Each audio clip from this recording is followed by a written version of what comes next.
Hi guys, welcome back to episode 11 of my Ymir tutorial series.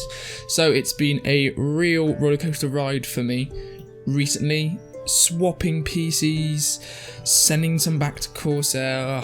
What a mess. My very close friend has kindly gifted me a spare PC for the time to get my proper PC back. So I've decided to try and upload some videos in this time. So it's been a mess trying to get all the saves correct, but I've done it. I've got the save where we were about a week ago, and I'm ready to hopefully get this series back on the road. So I hope you've all been well. I hope you've been enjoying this series so far. As we're getting closer to the end, actually, I plan to stop maybe in 5 or 6 episodes. So if you guys want more after that, I can continue it and try and show you some more.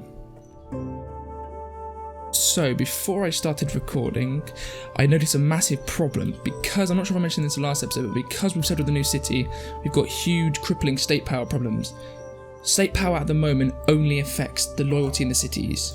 So my capital had very poor loyalty, and so I've had to move all my troops back to Revolt to balance out the loyalty. So in this city, because the population is so small, the loyalty is absolutely fine with no troops guarding it, 72 loyalty.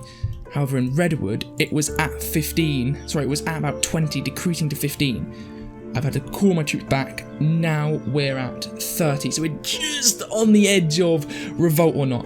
But with so many troops guarding it, and all my militia disbanded, we're okay. Again, single player only. I really want to make this so perfectly clear. If you're using this series to then move on to multiplayer, you need to understand that some of the tactics and things I do will be very different. Leaving no militia in your capital is okay in the single player when you know there's no barbarians around. We haven't been attacked with barbarians. There are none around here, so we're safe. In the multiplayer, without no militia in your capital, and if you move your armies away, somebody might just nab up your capital. You never know, so you need to think this is for single player only with no barbarians around. Then, so if anyone's forgotten or is wondering, I removed the militia because militia contribute to a negative loyalty. So the more militia you have, the worse your loyalty will be. So in the last episode, as you remember, we settled our second city, Tossar, with some shells. So we can now, if we come to the knowledges, we can now get jewellery done. We're going to Tossar, clicking here. I'm getting some artisans from Redwood to research it. 76% in 32 seconds. Excellent. Got some other ones. Rotating pots. This is an amazing increase in the early game. Rotating pots unlocks the level 2 potters, which will free up a lot of jobs, firstly, and it will also improve the production efficiency of your current jobs. So because the 2 workers now produce almost double, I think it is double the output, you need half the amount of potters. Or if you weren't fulfilling your pottery need, you now can fulfill your pottery need much more easily. So we aren't fulfilling pottery. The demand's 4.7. But with rotating pots, we can easily fulfill that. And remember, fulfilling demand increases your wealth. And later on, it will give you more taxes. That's just the economic side. But in the game side, fulfilling demand for consumer goods gives them more health benefits. So health and life quality benefits. Boosting your intelligence, meaning you can research faster, more likely to unlock researches. It's all brilliant. What you need to do quickly here is, I've just realised this, set this to 15 if you've got adornments. I've just unlocked the jewellery, so it's given me 8 adornments, but the people are consuming them, so you want to very quickly set and maintain stock. Another thing I mentioned in the last video was the porco tribes. The porco tribes, these ones that you can find on the map, if you attack them, they give you shells, and I'm correct. I also forgot to mention they give you adornments as well. So if you get the 15 shells, you can unlock jewellery, which gives you 8 adornments. And then if you get enough of these tribes, if you let's say get 2 separate tribes, you get another 8 adornments, or as long as you get then 7 adornments, you can actually get leadership. Sorry, no, I'm telling a lie. Leadership is 25 adornments. Yeah, never mind.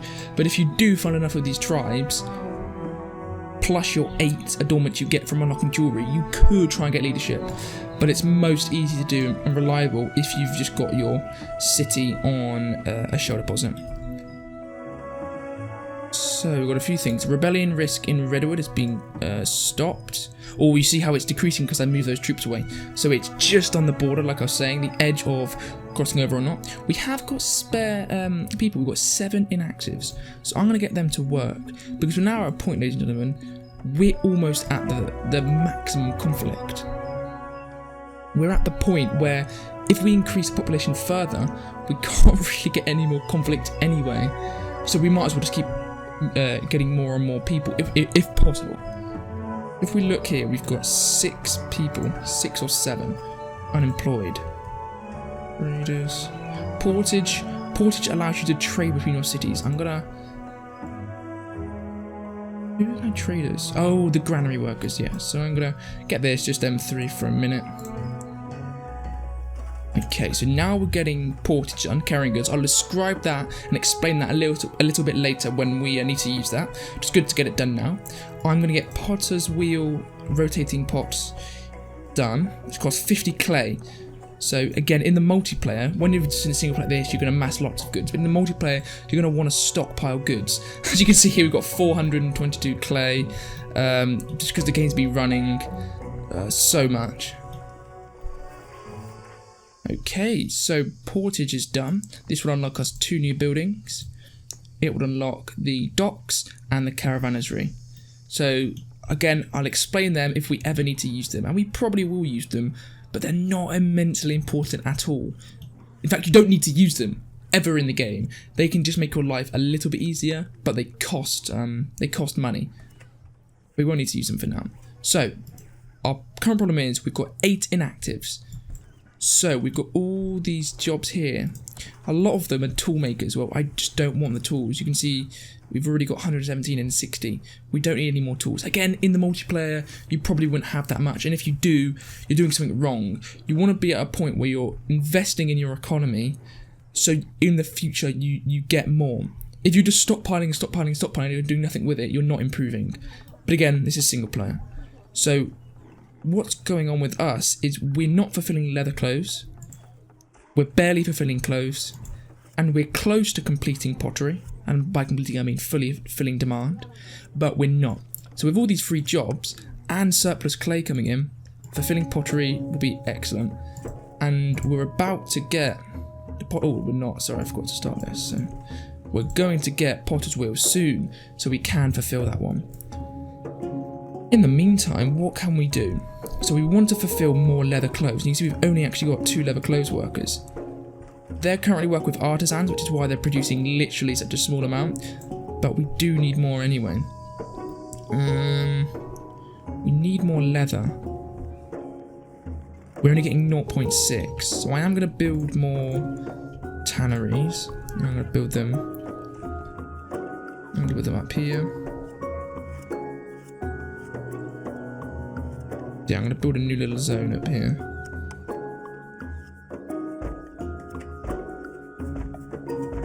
So 4 tanneries. So we'll get them in. So they've all filled up instantly. I don't want all of them because we don't have the leather. But that used up all our jobs. So I'm going to put these guys on sleep. These guys on sleep. And I'm going to make a new butcher. And I'm going to butcher the llamas because we've got quite a lot spare. Actually, no, that's a lie. That's a lie.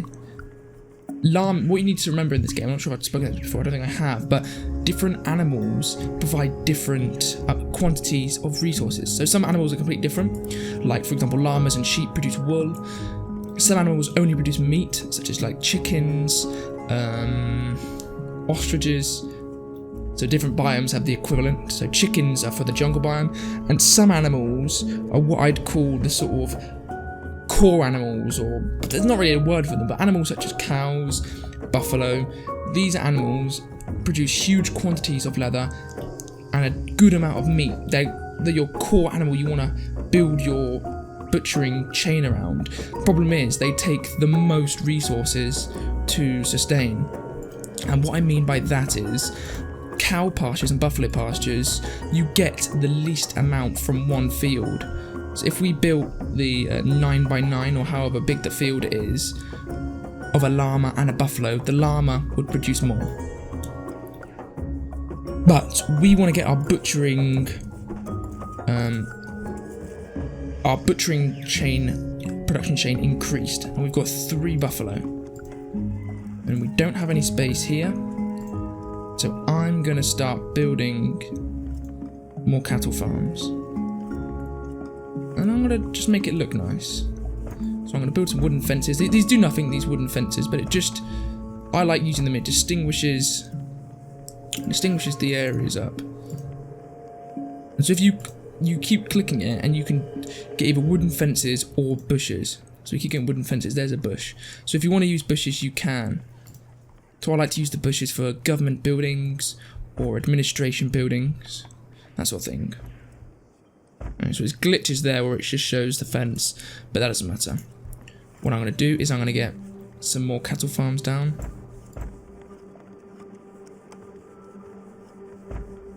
And I'm going to massively improve our production.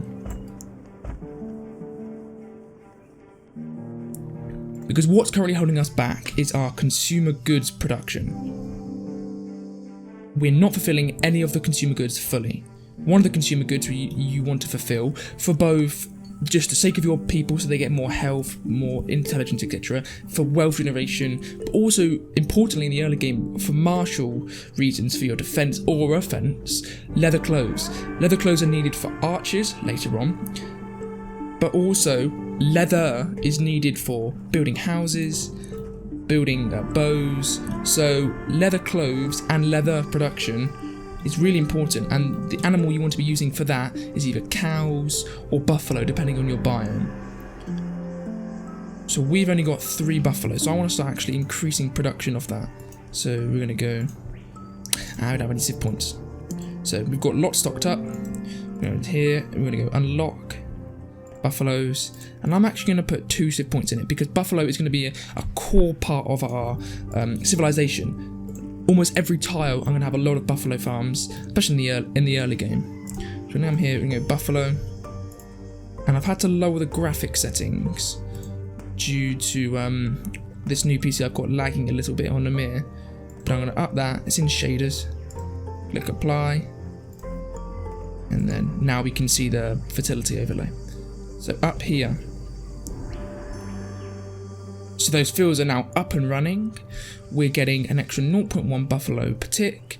We're getting the same with llamas, and this is the sad thing about single player. It doesn't teach you to appreciate or utilize fully extra stock. So this is why the single player is kind of, it is really bad compared to multiplayer. One of the reasons is because you've got unlimited time, really, and you can speed things up whenever you want. Stock really means nothing.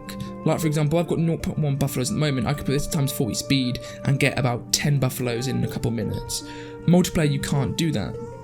It's the same with, for example, all this stock. In multiplayer, you should never be having 20 llamas just sitting around doing nothing. You either want to put that into growing more, and then when you grow more, butchering them. You want to try and trade them to somebody else for another resource you need, or you shouldn't have been producing that many in the first place if you're not going to use them. At the moment, llamas would be really useful because we need more wool for the clothes production. So actually saying that, all these are full, but these ones here I'm going to set them to high. Wool pastures, we've got plenty of stone, so I'm going to get another wool pasture.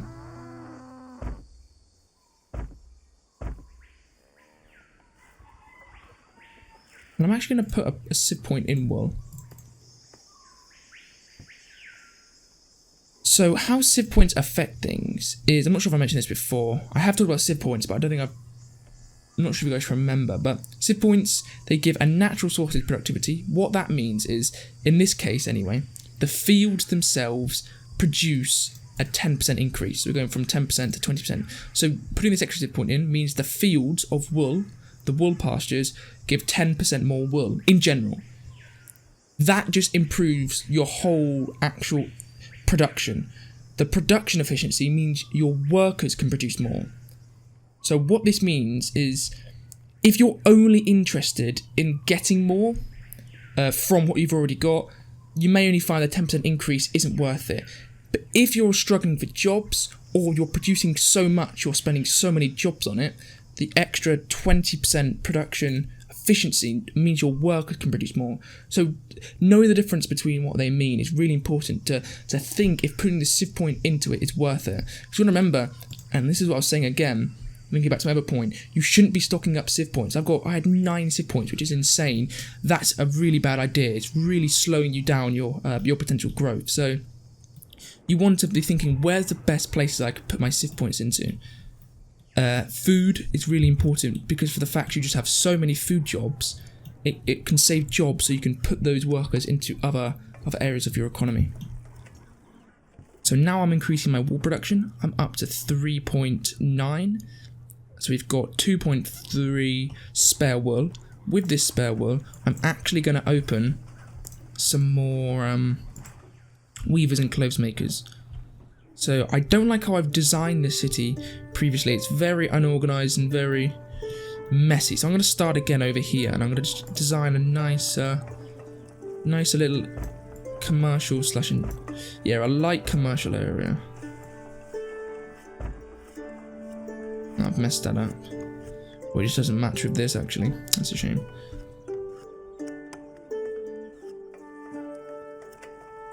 Yeah, I'll have to redo that. So I've got my weavers here, and then next to them, I'm going to put my clothes maker just below. So this does cost resources, which is why a lot of people wouldn't do this. They don't want to make it look nice, not because they don't like the idea of it looking nice, but it's the fact it costs resources, but not very much. It's 0.3 wood per thing. It also just helps you distinguish where your areas are, and it just looks nicer. So now we've got them. I'm going to put them to high, and these to high. So now we're going to be making more clothes, which helps in so many ways. Again, it produces more generations because the life quality and health bonuses it gives, but it also generates more wealth, so when we switch to bartering later on, we'll generate more tax income. We've also got rotating pots, so I think these are the only 2 potters I've got. 1.4, 1.4. No, we do have more. This is what I mean, it's hard to find them. Seeing we're in the jungle, what I'm going to do is I'm going to right click this, left click infrastructure to get rid of it, I'm going to terrain, and I'm just going to delete this. It removes all the trees in the area. Not a good idea if you're in an area of sparse with trees, but with a jungle, I don't need the trees. And this is on a flint area where I want to build more anyway. So we've got the potters. We've got... yeah, these are our 3 potters. So I'm going to upgrade all of these. Now we've just got the rotating pots. This is going to double, or roughly double our pottery increase, so we'll fulfill demand.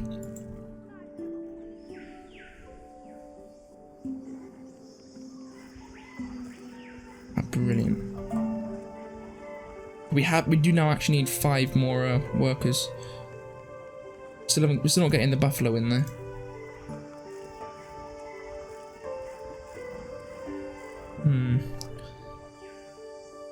Still got a wool surplus even with these new weavers, so I'm going to build more.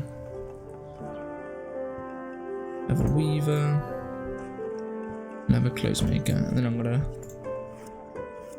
block these guys off, and then right click infrastructure again, delete that. There we go. So this just separates all. You can clearly see this is our clothes making area, whereas this is all just jumbled up and it looks horrible. So this is how I like to do things, but however you want to do it how you want, guys. Now we've got our pottery workers back up. It has kicked out all the workers, so you're going to come over and hire them all again. And this should improve things quite a bit. Now with just those 2 workers, we're producing 1 extra pottery. It's gone from 1.4 to 1.9. So we're close to covering our demand. So if I get 1 more, we're basically covering our demand now. So that saved us 1 worker. Or if you put another worker in, we'll actually make a pottery surplus.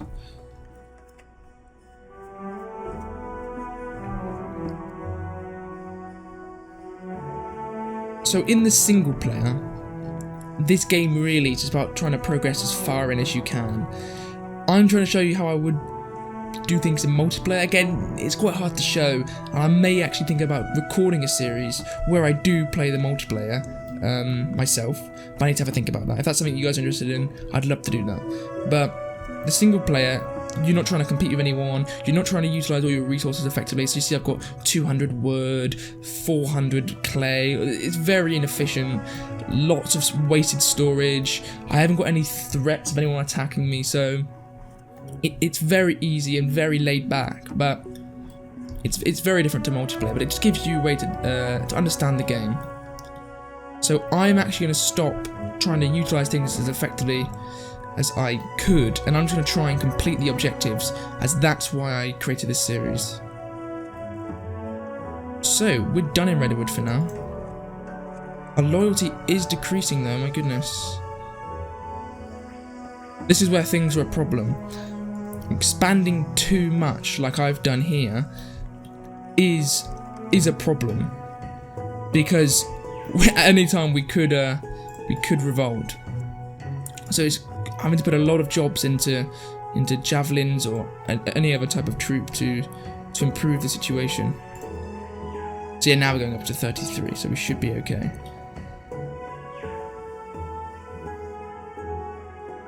What I'm going to do is I'm going to go over to our other city.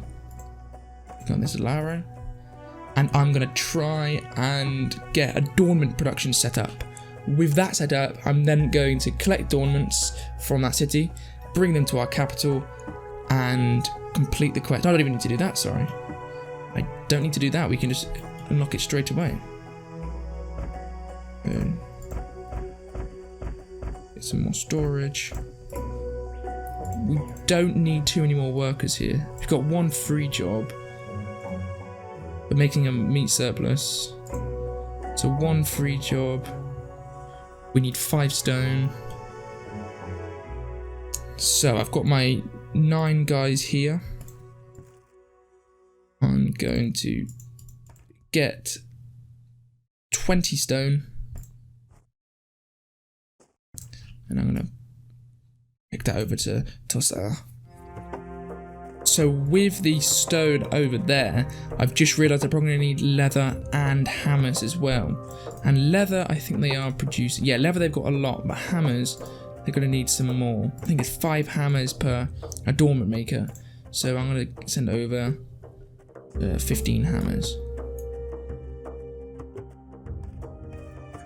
I also just realised in this army, I've got adornments and shells from a previous attacking of a tribe I think I did outside of a recording a while ago. So I've actually got some resources here, but not enough to complete the 25 adornments. Finally, I've realised that in this city we don't have enough jobs with just the meat. So I either need to provide a food source, or a different food source, or improve the health another way. And another easy and very critical way to improve the health is to upgrade the houses. So I've got leather and I've got some hammers. I'm going to upgrade the houses there, so hopefully we can get more people. Because remember in Ymir, the way you get more people is by increasing the health. And you increase the health in numerous ways. It's fulfilling consumer goods, that gives life quality and health bonuses. It's by providing services such as doctoring, that generates health.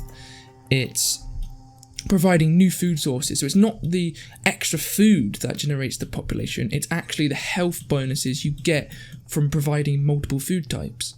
Because, for example, if you build more houses, that's a health bonus. So your population increases, and so as long as you've got already a food source, such as meat, to fulfill it, the population will grow. If you start giving your population, let's say, fish, they get a bonus from having another food type, so the population continues to grow. It's the health bonus and the life quality bonus from the different food source, not just the fact that you're providing more food.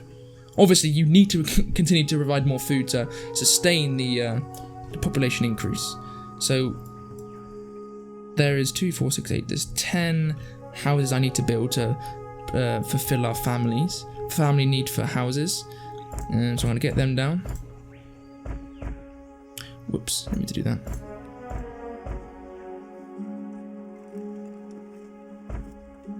This is 16 houses here.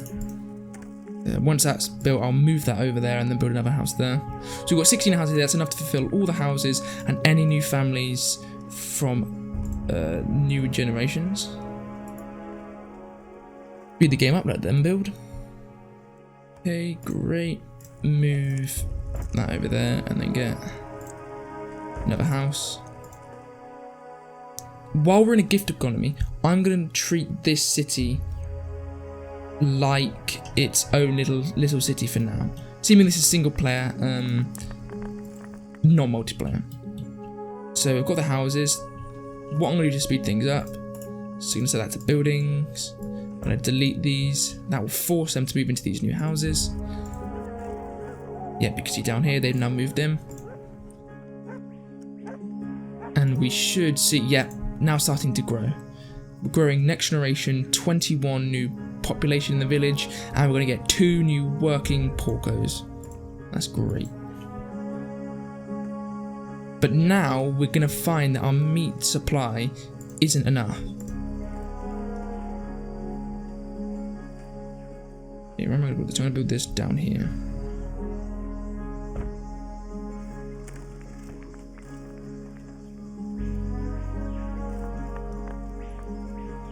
So actually, this is what I mean by that in the single player, it doesn't really matter too much. Now we're producing 0.2 shells, sorry, 0.2 adornments.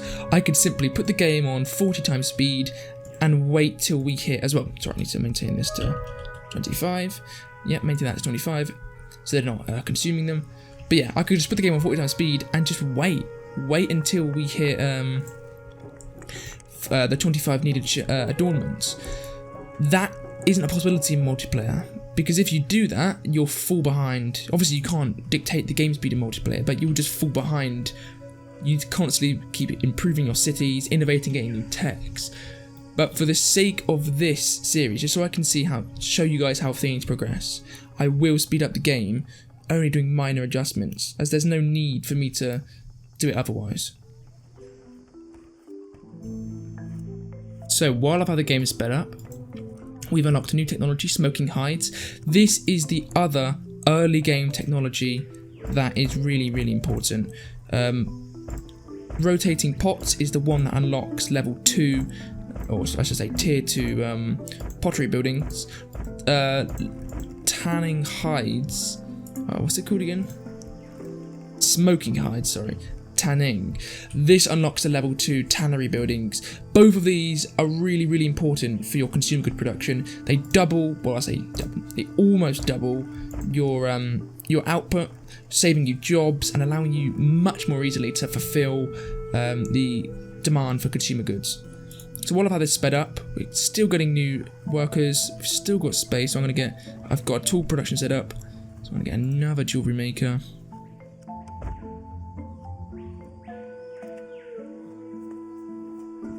Producing very few adornments, because you can see here, even though we've got maintained stock at 25, it's still using a quarter. Sorry, it only gives us a quarter of it. So what that means is we're producing 0.4, we only get 0.1 to go in stock, the rest is consumed. So that's a shame. Later on, when we go into a bartering era, we can much more easily control the supply by simply not supplying them to the porcos. But in a gift economy, that's not possible. So another thing I'm doing is I'm going to be sending javelins over to Tsar because we aren't producing enough meat, and I want to get another hunter spot. So turn down the game speed. Over 3 javelins. With these javelins, we can get a hunter spot up to fulfill the new demand from the new generations. So this is what I mean by the houses massively improving it. We went from having 40 or 60 people. I think no, it was 40, and they wouldn't grow anymore. We've now implemented these houses, just the first 16. We've already shot up to 133 people, so well over double the population, and we're still growing with another expected 32 people in the next generation. So you can see that that health bonus, 6 health from the -5, so it's an 11 health bonus, has a tremendous increase in population size. So if we wanted to continue this, if you look now, look at this, we've got loads of leather and loads of hammers. We could continue to grow the city. What you need to think about this though is, firstly, do you have the loyalty to keep up with this? Remember, the more people you have, the more loyalty penalties you get. So do you have the loyalty to keep up with this? Yes, we do actually. We have 63 loyalty. And then also you need to think, when you switch to bartering, is the city going to make you money? And yes, it can do, because with more population, we can use the leather that we're getting to make leather clothes, so we can sell that. We can also probably get clay. Is there clay here? There isn't. So this city doesn't have clay, that's a very big setback. So we couldn't make pottery here very easily. But we could make leather clothes. We could make clothes by bringing over llamas from our capital and setting up pastures here. So leather clothes and clothes is sorted. But actually, instead of pottery, we do have adornments we could make here with the shells. So you think about that. Yes, this city could make a profit. But I've already said from previous episodes, being so far away, it isn't a city you'd really even want to make in the first place. So you can just see how quickly things have changed, that now actually we've hit a point where we've got 14 inactives. We no longer, even with both hunter spots up, we just don't produce enough meat to continue growing the city. So now actually, health isn't the limiting factor, food supply is. So if we want to continue growing the city, we could either get buffalo production set up here and then butcher shops, or we could bring over crops from our capital, plant them here and set up farms here. So there's a lot we could do to continue growing the city. On top of that, once limiting factors health again, we could then build more houses to fulfill housing demand for these slums, and we could easily see the city grow very, very big. But I've already said that this is a single player game and we don't have much interest in this city apart from the adornments. And speaking of the adornments, I think we have enough.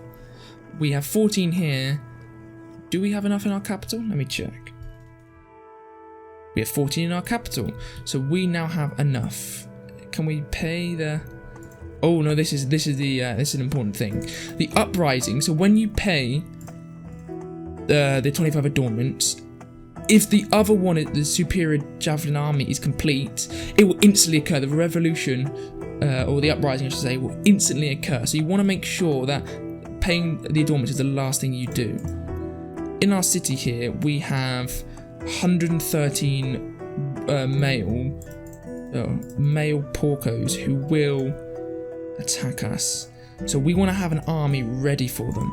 So I think it's at least, about 50% of the town attack you. So in this case, we'll have 50 warriors attacking us. That is not a problem. We have 65. We have 75 javelineers. We don't have walls though. So that's what I'm going to get set up. This is a good habit for multiplayer as well, where you're going to want some defences, or if you're in a game where you spawn near barbarians. We've been very lucky this game, we haven't had any barbarians near us, but that will be something you need to think about for other single player games. We're going to come to military, we're going to palisade. It costs 1 wood per palisade wall and 0.15 coins later on once we unlock bartering, or we switch to bartering I should say. This city has a very poor defensible, very poor defences with no good strategic spots. So I'm just going to build a small little fort here. This is a very expensive fort for what it is, but it will work well. It gives a cover bonus to your troops on the inside as long as they're touching the wall, and it stops the enemy from just being able to attack the javelineers straight away. The sad thing is, and the problem is, the enemy who arrive at the walls will also get a cover bonus, but any enemies attacking at the gate won't. We're going to get a strategic tool, and we're going to make a defensive zone here. Because it's got walls now, it will only stay inside this, which is really handy. Select all our guys, let's put most of them in. We'll select the two that aren't in, because they've got the pitch battle. We're going to drag them in as well. Now they're all in this defensive zone. We're going to click done. We're going to set our main army from a national army to an army. That now, now we have an army superior to 20 javeliniers. We've got 75 troops.